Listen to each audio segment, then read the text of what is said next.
Hello everyone, ये एक ज़बरदस्त सा क्वेश्चन है आपके सामने। तो चलिए बिना डिले किए हुए इस क्वेश्चन को देखते हैं। तो ये हमारा क्वेश्चन है जिसमें ये कहा जा रहा है, two parallel lines straight lines are inclined to the horizontal at an angle alpha.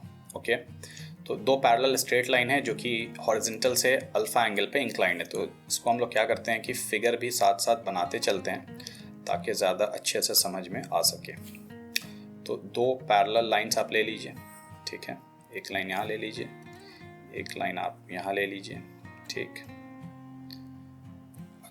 Okay, ये हॉरिजॉन्टल से इंक्लाइंड है, ठीक है।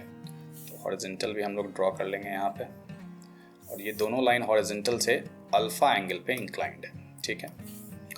अल्फा एंगल पे इंक्लाइंड है और ये वाली लाइन भी तो उसके पैरेलल है, तो अल्फा एंगल पे इंक्लाइंड होगी, ठीक है। नेक्स्ट क्या बोल रहा है, a particle is projected from a point midway between them so as to graze one of the lines and strikes the other at right angle. एक पार्टिकल मिडवे से बिटवीन देम, वहाँ पर से आपको फेंका गया है, ठीक है। तो मिडवे बिटवीन देम एक लाइन हम लोग ड्रॉ कर लेते हैं फिर से, जो कि इसके बीचों बीच से पास कर रही है। ये तो बीच से नहीं हुआ, ये भी एग्जैक्टली बीच से नहीं हुआ, ठीक है। आप लोग मान लीजिए कि ये बीच से है, ठीक है। तो ये लाइन मान लीजिए, तो यहाँ पर से हमने पार्टिकल को फेंका, ओके। और पार्टिकल को जब हमने इसको प्रोजेक्ट किया तो पार्टिकल इस तरह से प्रोजेक्ट हो रहा है। मान लीजिए कि हमने इसको प्रोजेक्ट किया तो पार्टिकल कुछ इस तरह से जा रहा है कि इस वाली को ये जस्ट ग्रेज कर रहा है ऊपर वाली को, और जब नीचे वाली को स्ट्राइक कर रहा है, नीचे वाली इंक्लाइंड प्लेन को, तो ये परपेंडिकुलरली स्ट्राइक कर रहा है, ठीक है। तो ये हमारा क्वेश्चन है, ऊपर वाली को जस्ट ग्रेज कर रहा है, जस्ट छू करके निकल जा रहा है, और नीचे वाली को परपेंडिकुलरली स्ट्राइक कर रहा है, ठीक। If theta is the angle between the direction of projection and either of the lines, ये एंगल जो है हमारी, ये दे रखी है थीटा। तो हमें ये बोला जा रहा है कि tan theta is equal to x minus 1 cot alpha, और यहाँ पे x की वैल्यू हमें फाइंड करनी है। तो क्वेश्चन एकदम क्लियर है। अब इस वीडियो को आप लोग थोड़ा देर के लिए पॉज करेंगे, इस क्वेश्चन को खुद से ट्राई करेंगे, बनाने की कोशिश करेंगे। थोड़ा टाइम लग सकता है, डिफरेंट डायमेंशंस में सोचिए क्या क्या चीज़ें हैं, कहाँ पे परपेंडिकुलर है, कहाँ पे ग्रेस कर रहा है, तो उसके हिसाब से क्या लेना होगा, और इसको सॉल्व करने का ट्राई कीजिए।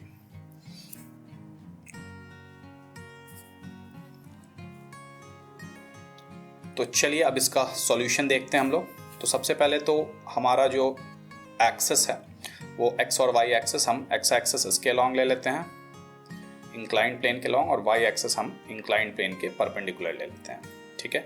तो अगर एक्सेलरेशन ड्यू टू ग्रेविटी की बात करें अगर हम लोग, तो एक्सेलरेशन ड्यू टू ग्रेविटी यहाँ पे है जी आपकी, जो कि आपकी जी कॉस अल्फा हो जाएगी वाई के लॉन्ग, और जी साइन अल्फा हो जाएगी हमारी एक्स के लॉन्ग, ठीक है। तो ये g हो गया, ये हमारा g cos अल्फा हो रहा है y के लॉन्ग, और x के लॉन्ग हमारा g sin अल्फा हो रहा है, ठीक है। और इनके बीच की जो डिस्टेंस है, उस डिस्टेंस को भी मान लेते हैं, कुछ डिस्टेंस है, मान लीजिए ये डिस्टेंस जो है हमारी, ये डिस्टेंस हम d मान लेते हैं, ठीक है। ये d डिस्टेंस था दोनों इंक्लाइंड प्लेन के बीच का, दोनों पैरेलल लाइन के बीच का, ठीक है। अब डिफरेंट पॉइंट्स को एक बार नोट कर लेते हैं। ओ ए मान लीजिए, ये पॉइंट को बी मान लीजिए, ठीक है। अब देखते हैं डिफरेंट केसेस में ओ ए को अगर हम लोग देखें, ओ ए को देखिए, ए पे क्या है, पॉइंट ए पे जस्ट ग्रेस कर रहा है। इसका मतलब ये है कि यहाँ पे वाई कॉम्पोनेंट ऑफ वेलोसिटी तो जीरो होगी, राइट। तो ओ ए की जब हम बात करें, ओ टू ए का मोशन में, और वाई डायरेक्शन की हम लोग ध्यान दें, तो ये किस तरह का मोशन है, यूनिफॉर्मली एक्सेलरेटेड मोशन है वाई के लॉन्ग। एक्सेलरेशन क्या हमारा जी कॉस अल्फा है, तो सबसे पहले तो हम लोग लिख सकते हैं v y square that is equal to u y square plus 2 times acceleration along y, displacement along y, right. तो फाइनल वेलोसिटी वाई के लॉन्ग क्या है, पॉइंट ए पे 0 है हमारी। इनिशियल वेलोसिटी वाई के लॉन्ग क्या थी, u square sine square theta, मान लेते हैं कि यू स्पीड से फेंका गया था, तो ये हो जाएगा हमारा u square sine square theta. Acceleration along y हमारी जी कॉस अल्फा, और डाउनवर्ड है तो माइनस 2g कॉस अल्फा, और डिस्प्लेसमेंट जो है हमारा वो ऊपर के डायरेक्शन में है d/2 है, ठीक है। तो यहाँ पर से हमारा क्या निकल सकता है, d की वैल्यू निकल सकती है, 2 आप कैंसिल कर लीजिए, d की वैल्यू हमारी आ जाएगी u square sine square theta by g cos alpha, ठीक है। d की वैल्यू आ गई u square sine square theta by g cos alpha, ये हमारी फर्स्ट इक्वेशन आ गई, ठीक है। अब हम लोग पूरा का पूरा मोशन देखते हैं, ओ से बी की मोशन, पूरा मोशन देखते हैं। अब इसको अगर y के along देखें तो फिर से यूनिफॉर्मली एक्सेलरेटेड मोशन है, ठीक है। तो अगर हम लोग s equal to ut plus half et square का यूज़ करें, ठीक है, तो डिस्प्लेसमेंट हमारा क्या है, यहाँ पर o से स्टार्ट हुआ और b को गया, तो डिस्प्लेसमेंट y के डायरेक्शन में क्या हो रही है, -d/2, तो लिख सकते हैं -d/2 that is ut। Initial velocity क्या थी, u sin थीटा t, और minus half g cos alpha, right, cos alpha into T square. ये हमारी सेकंड इक्वेशन आ गई, ठीक है। ऑल्सो अगर इसको हम x के लॉन्ग देखें तो चूंकि ये बोल रहा है कि फाइनली इसको परपेंडिकुलरली पॉइंट बी पे परपेंडिकुलरली हिट कर रहा है, तो फाइनल वेलोसिटी अलोंग x तो हमारा 0 है, राइट। तो यहाँ से हम लोग क्या लिख सकते हैं, final velocity along x, velocity along x जो होता है हमारा वो हो जाएगा x के लॉन्ग किस तरह का मोशन है, x के लॉन्ग फिर से यूनिफॉर्मली एक्सेलरेटेड मोशन है, और जो कि एक्सेलरेशन हमारा ये g साइन अल्फा है, ठीक है। तो फाइनल वेलोसिटी क्या हो जाएगी, u प्लस at फिर से, तो इनिशियल वेलोसिटी हमारी क्या थी, x के long u cos theta, right. तो ये हम लिख सकते हैं u cos theta minus acceleration है हमारे पास g sine alpha into T, that is your 0, ठीक है। तो यहाँ पर से हमारा क्या आ जाएगा, टाइम आ जाएगा। टाइम क्या आ गया हमारा, u cos theta by g sine alpha, u cos theta by g sine alpha, ये हमारी टाइम की वैल्यू आ गई है हमारे पास, ठीक है। अब इस टाइम के वैल्यू को अगर हम लोग सेकंड इक्वेशन में पुट करें, इस टाइम के वैल्यू को सेकंड इक्वेशन में हम लोग पुट करते हैं, ठीक है, तो हमारे पास क्या आ जाएगा, -d/2 that is equal to u sine theta into T. तो आप लिख सकते हैं u साइन थीटा और टाइम है हमारे पास u cos theta by g sine alpha, right, minus half g cos alpha T square, ठीक है। तो ये हो जाएगा minus half g cos alpha और टी स्क्वायर हमारा हो जाएगा u square cos square theta by g square sine square alpha. इसको इक्वेशन 3 मान लेते हैं हम लोग, ठीक है। जहाँ पे कैंसिल हो रहा है कैंसिल कर दीजिए, g यहाँ पे आप कैंसिल कर सकते हैं, और बाकी तो कुछ कैंसिल नहीं हो रहा है, ठीक है, तो बाकी को ऐसे ही रहने देते हैं, ओके। और भी कुछ कैंसिल देख लेते हैं, कुछ कर पा रहे हैं नहीं कर पा रहे हैं, ठीक है। अब ये जो हमारा थर्ड इक्वेशन आया है, ठीक है, ये d/2 का या d का वैल्यू है बेसिकली, राइट।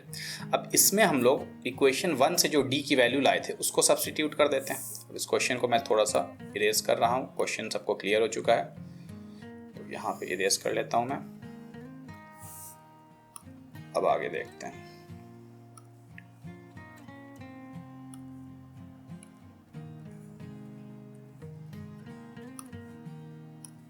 अब ये जो हमारा आया था इक्वेशन 3, अब इसमें हम लोग पुट करते हैं वैल्यू ऑफ d।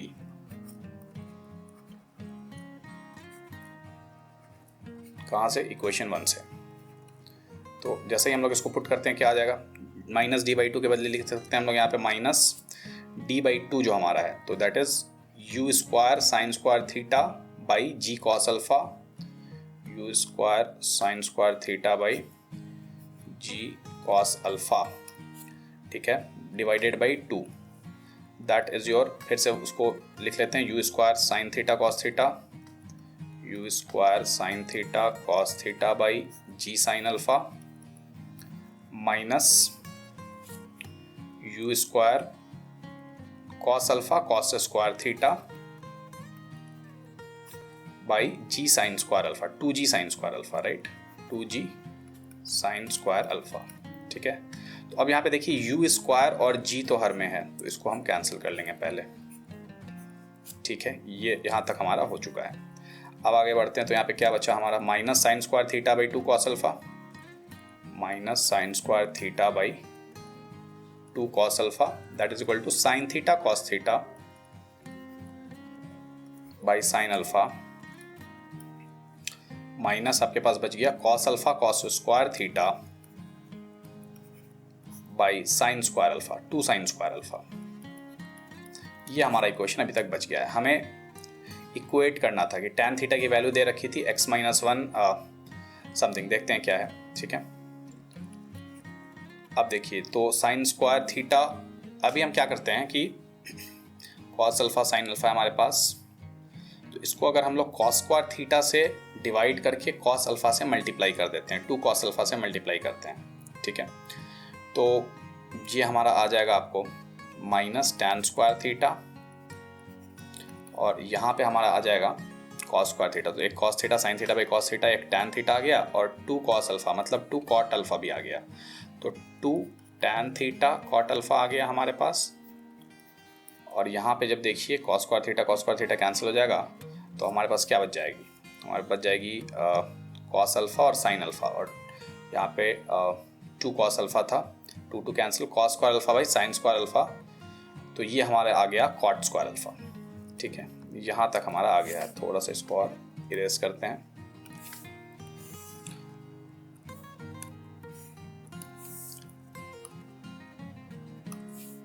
तो अब इसको एक स्टेप और आगे लेके जाते हैं, ठीक है। तो ये टैन थीटा में क्वाड्रेटिक इक्वेशन हमको दिख रही है, टैन स्क्वायर थीटा, ठीक है, plus 2 cot alpha tan theta और plus cot square alpha, right, sorry या प्लस कॉट स्क्वायर अल्फा, ठीक है, minus cot square alpha, sorry minus cot square alpha, that is equal to 0। तो ये tan theta में हमारी क्वाड्रेटिक इक्वेशन आ गई। तो टैन थीटा हमारा क्या आ गया, minus b, that is minus 2 cot alpha, plus minus root over b square minus 4ac। So b square हमारा आ जाएगा 4 cot square alpha minus minus plus 4 cot square alpha, right, divided by 2। तो इसको हम लोग कुछ इस तरह से लिख सकते हैं, कॉट अल्फा तो ये आ जाएगा, ये 8 आ जाएगा, तो 2 रूट 2 आ जाएगा, 2 कैंसिल हो जाएगा, तो रूट 2 माइनस 1 कॉट अल्फा आ गया। तो ये हमारा आ गया tan theta is equal to root 2 माइनस 1 कॉट अल्फा, ठीक है। अब हमें क्या कंपेयर क्या करना था, हमारा दिया क्या हुआ था इक्वेशन में, दिया हुआ था हमको कि tan theta is equal to x minus 1 cot alpha, ठीक है। तो यहाँ पे हमें x की वैल्यू फाइंड करनी थी। तो x की वैल्यू हमारे क्या आ जाएगी, x की वैल्यू हम लिख सकते हैं root 2, that will be my answer, ठीक है। तो थोड़ा सा इसमें कैलकुलेशन था, जिस वजह से कि इसको टफ बना दिया गया था, और दूसरी वजह ये थी कि इसमें 2-3 चीज़ें आपको एक हाफ मोशन पे इक्वेट करना था, फुल मोशन पे इक्वेट करना था। तो इस तरह से ये एक अच्छा सा क्वेश्चन बना था। और इस तरह के आपके पास और भी बहुत सारे अगर क्वेश्चंस हैं तो कमेंट सेक्शन में डेफिनेटली आप लोग मेंशन कर सकते हैं, जो कि अगले आने वाले क्लासेस में, वीडियोस में लिया जाएगा। और चैनल को ज़्यादा से ज़्यादा सब्सक्राइब करें, लाइक करें। Thank you.